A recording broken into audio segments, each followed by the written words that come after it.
Hi hello' আসসালামু আলাইকুম। কি খবৰ আপোনালোকৰ? আশা কৰোঁ সকলোৱে ভালে আছে।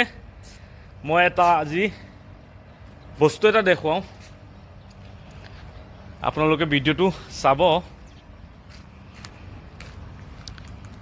এয়া চাওক, এইটো হৈছে খেজুৰ গছ, খেজুৰৰ গছ। এইটো চাওক কেনেকুৱা লাগিছে গছত। পকা নাই এতিয়াও, কেঁচা আছে, কিন্তু লাহে লাহে পকাৰ সময় হৈছে। এয়া চাওক, আৰু যদি ইফালে চাই এয়া চাওক, ইমান সৰু গছ, ইমান সৰু গছত কেনেকুৱা খেজুৰ চাওক, চাইছে? চাওক এইটো গছত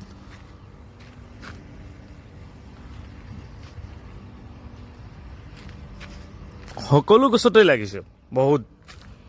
এয়া চাওক, আৰু এটা গছটো ইমান ডাঙৰো নহয়, কিন্তু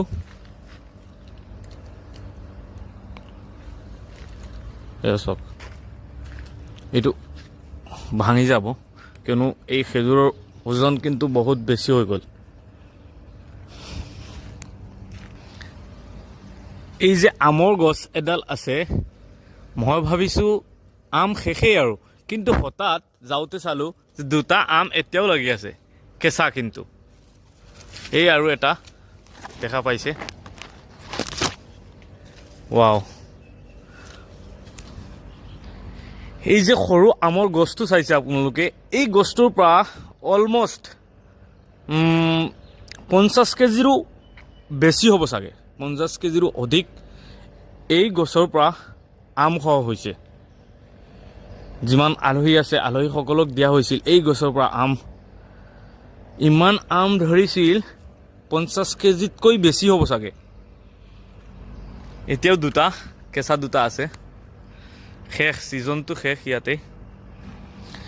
আৰু এই যে খেজুৰৰ গছ যিটো আছে, কিন্তু বহুত বেলেগ বেলেগ ধৰণৰ থাকে। এয়া চাওক, এইটো হৈছে এটা ধৰণৰ, এইটো হৈছে এটা ধৰণৰ, কিন্তু যদি ইফালে চাওঁ এইটো হৈছে বেলেগ ধৰণৰ। এয়া চাওক, এইটো পকাৰ পিছত একেবাৰে ক'লা হৈ যায়, ক'লা। এয়া চাইছে, ক'লা হ'ব ধৰিছে, আৰু এইটো আৰু এমাহ নালাগে, 15 দিনমান পাছত একেবাৰে ক'লা হৈ যাব। কিন্তু এইটো বেছি মিঠাও থাকে। আৰু ইফালে যদি চাওক, এয়া চাওক, এইটো গছত এতিয়া পকি আছে। এয়া চাওক, পকি আছে। মই যদি এটা টেষ্ট কৰোঁ, এয়া চাওক,